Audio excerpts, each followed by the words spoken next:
Sean Fiddler from Team USA, who is the day winner on the official day 2 for the 18-meter class here at WGC Benalla. Congratulations, Sean. Very happy to have you here at Benalla.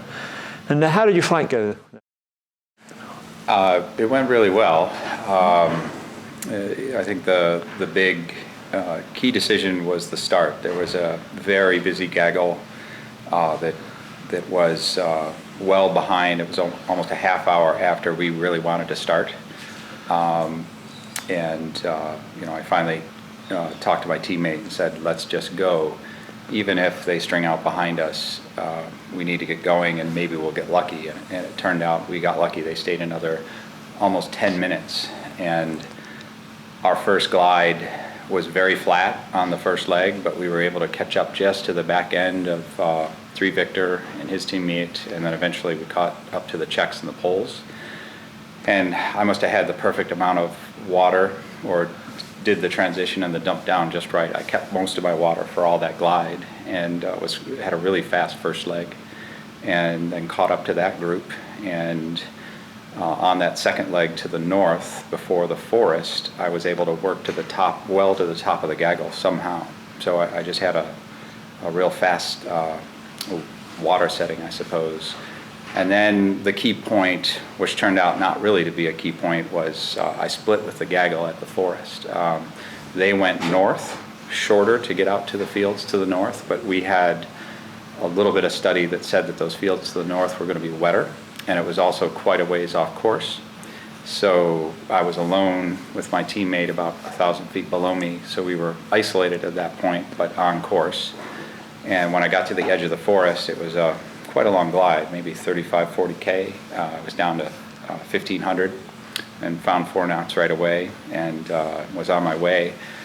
And if I looked at the review of the flight, that gaggle, the Czechs and the Poles, actually was very fast to the north, and we merged. I was above them, they were ahead about a mile, and I hit 6-knot lift and got on top of them, was able to go over the top of them, and then had final glide shortly after that. So it was a series of very good fortune. Right. So keeping away from the bit south of the river is usually where you find the better glides, right? Exactly. And I was able to line up some very predictable thermals in some large areas of nice brown field, and I was able to line up and stay away from the irrigation mostly. Mm-hmm. And when I was south of Shepparton there, I was able to get quite high, so I was able to go through there without low. My teammate, unfortunately, Gary, got a little bit stuck at Shepparton and made a nice low save and still had a great day. Right. But it was a great flight. Mm-hmm. Very good. Well done again. And can you tell us, what's your home base in the USA? Sure. My home base is Ionia, Michigan. It's a commercial operation with about 15 private pilots there that soar regularly. And when I started 5 or 6 years ago, there were all summer long I'd be able to go out and go cross country with those guys and learn. And I started to do contests and starting to learn the sport. Right. So I think of Michigan as being a state full of lakes. Is that right? Yeah, it's surrounded by the Great Lakes. So the state that I live in is essentially the peninsula between seas, and so it's quite weak. It's like it was the day that I had a good day there 2 days ago. It's quite weak, quite low, and difficult. So I was at home in those conditions. Right. And have you been in a World's Championships before? No, it's the first one. Okay, so this is your first day win in a World Championships. Yes. So congratulations to Sean Fiddler from the USA. Thanks very much for coming. Thank you. Appreciate it. Official day 2 here at Benalla in 15-meter class in their new gliders, the JS3. So congratulations, brothers. Thank you. It was a great day, obviously. Great day for you, and also a great day for your new glider. So please tell us about your flight. Well, on the weather briefing, it indicated that it will be a quick shut-off, and we actually plan to start fairly soon as possible. Not later than 2:30. But when we turn on the grid, it seems that the subtleties were not as strong and that I could extend a bit, and we had a rediscussion and said that we might have to delay the task. And then before start, we were milling around and up to about 3,000 feet, I guess. That's about 1,000 meters above ground, and it didn't seem if it was really get going, and we we were patienting up and down to the north, to the south of the start line, trying to get a little higher. And finally, when we have to start, the main gaggles is already left, and just on the start line, we found a bit of a decent thermal, and we climbed up a little higher. We had a good run out in the first leg, and we managed to catch up the gaggle with the first climb in a fire, where we actually was too busy and too dangerous, in our opinion. We left, and so the gaggle overhauled us again, and then we got stuck in the gaggle traffic for all the way back home. So it was quite a mission just to fly safely with the big gaggles that's merged all together on the second last leg. Yeah, very good. It was interesting to watch on the live track. I noticed you left about 13 minutes, I think, after most of the others left. So you were behind, and then you caught them up. Yeah, it was mainly thanks to the good lift that we found on the start line. And we were a little lower, and it took some time to climb up. So it was not that we waited after they've left. We just climbed to the top of the thermal and started immediately. So it just panned out that we started after the gaggle. Right, okay. And the fire was, where was the fire?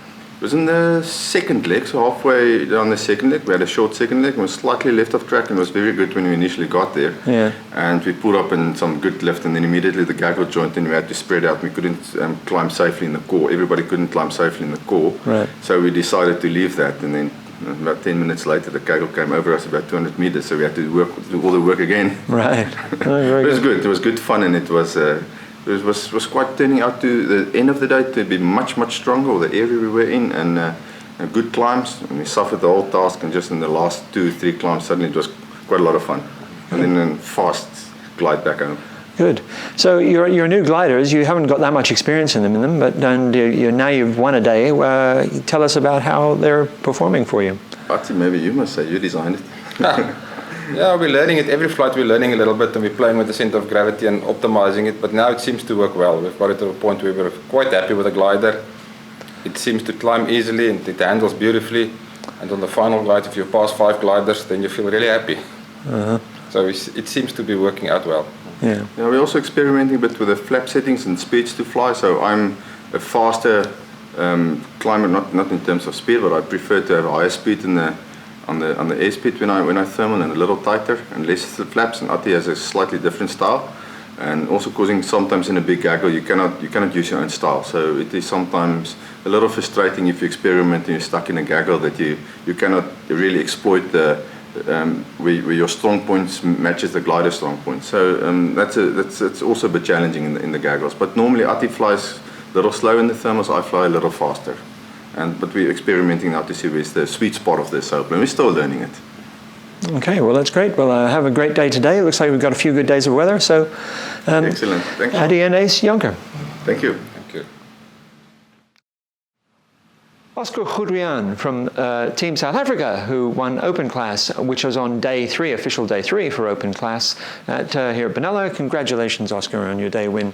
Thank you very much. And how was your flight? It was fun, and that's what we had to do, is have fun. So it was obviously when we were on the, like I said, we had our team sort of strategy to start as early as possible. The day was going to die down reasonably suddenly, according to the Met.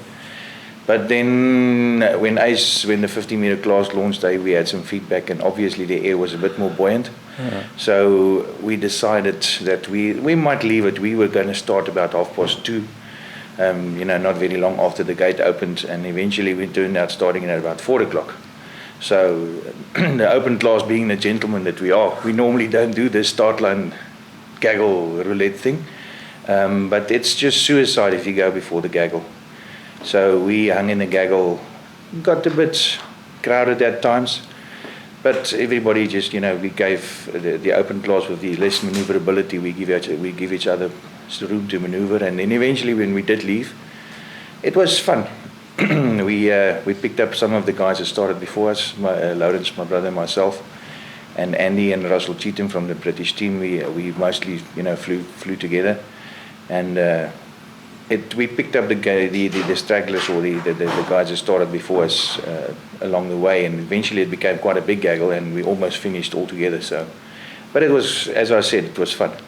Okay, great. And your team, what's your club in South Africa? Where do you fly from normally? Fly from Potchefstroom, which is obviously the home of the JS.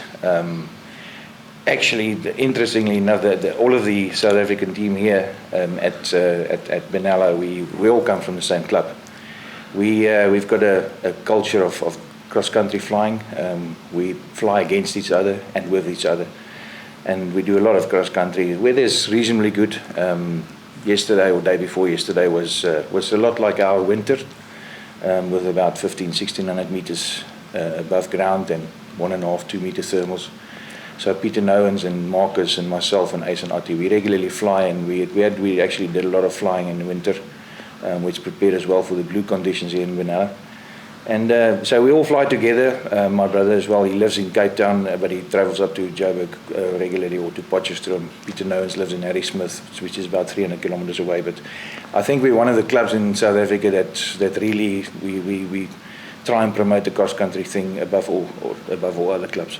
Yeah, well, that's and very good. Works out well, obviously. Yeah, great. Well, congratulations again on your day win here at Benalla. Thank you so much. Thanks very much, Austrian. Thanks.